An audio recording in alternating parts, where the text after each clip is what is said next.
Many of us would pay top dollar for a pill that would enhance our ability to remember. But we found a scientist who was far more excited about a pill that promises to do exactly the opposite.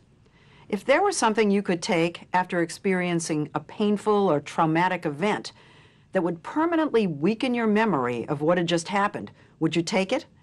It's an idea that may not be so far off, and that has some critics alarmed and some trauma victims filled with hope.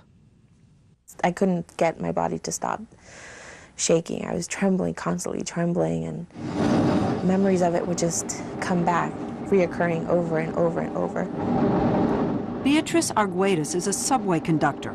Last September 30th, she was driving her normal route on the Red Line in Boston when one of her worst fears came to pass.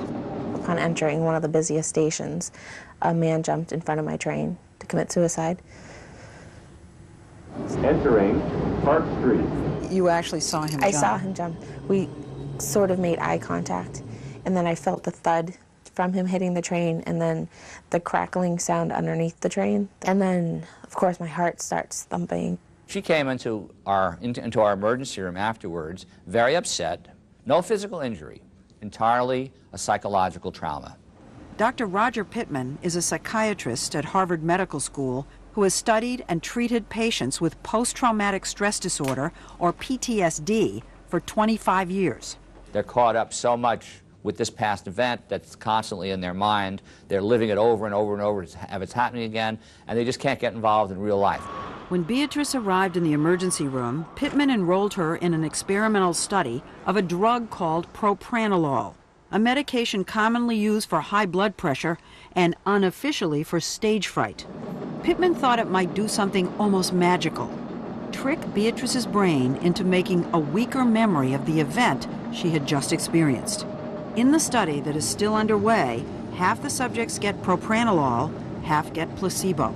Do you know whether she got the drug? No idea. You have no idea? We have no idea, and she has no idea. To this day? We won't know for another 2 years.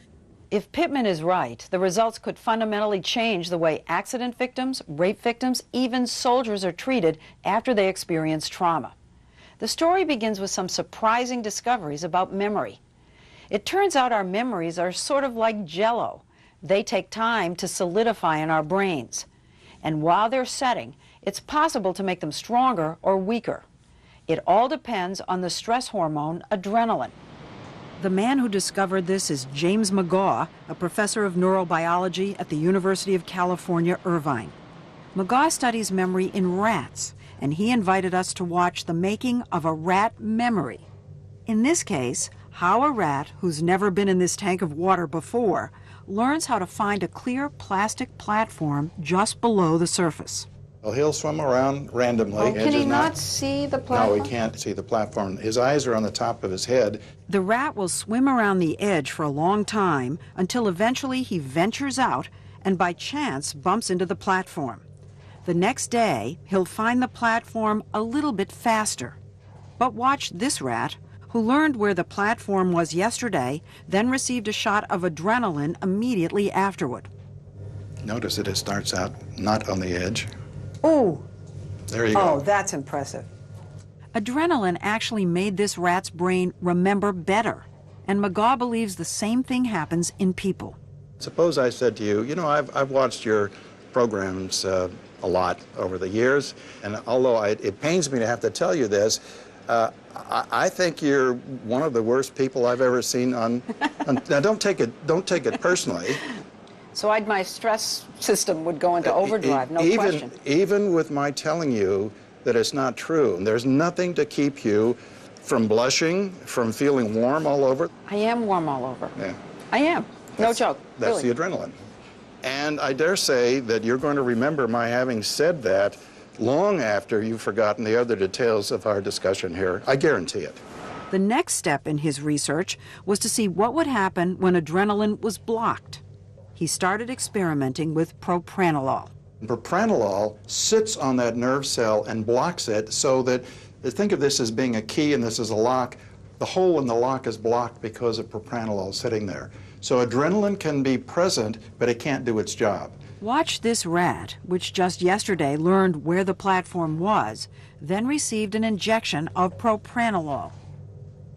Today, he just swims around the edge as if he's forgotten there ever was a platform out there. Across the country at Harvard, Roger Pittman read McGaw's studies, and a light bulb went on. When I read about this, I said, this has got to be how post-traumatic stress disorder works. Because think about what happens to a person. First of all, they have a horribly traumatic event, and they have intense fear and helplessness. So that intense fear or helplessness is going to stimulate adrenaline. And then what do we find 3 months or 6 months or 20 years later? Excessively strong memories. Pittman figured he could block that cycle by giving trauma victims propranolol right away before adrenaline could make the memories too strong. He started recruiting patients for a small pilot study. One of the first was Kathleen Logue, a paralegal who had been knocked down in the middle of a busy Boston street by a bicyclist. He just hit the whole left side of my body. And it seemed like forever that I was laying in the middle of State Street, downtown Boston. You must have been scared. Yeah, terrified that I was just going to get run over. Murray. As part of the study, Kathleen took propranolol 4 times a day for 10 days. Like the others who got the drug, 3 months later, she showed no physiological signs of PTSD, while several subjects who got a placebo did. Those results got Pittman funding for a larger study by the National Institutes of Health. But then the President's Council on Bioethics condemned the study in a report that said our memories make us who we are, and that rewriting memories pharmacologically risks undermining our true identity. This is a quote.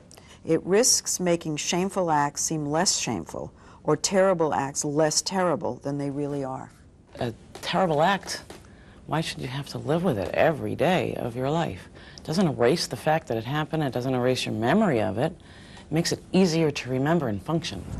David Magnus, director of Stanford University Center for Biomedical Ethics, says he worries that it won't be just trauma victims trying to dull painful memories. From the point of view of a pharmaceutical industry, they're going to have every interest in having as many people as possible diagnosed with this condition and have it used as broadly as possible.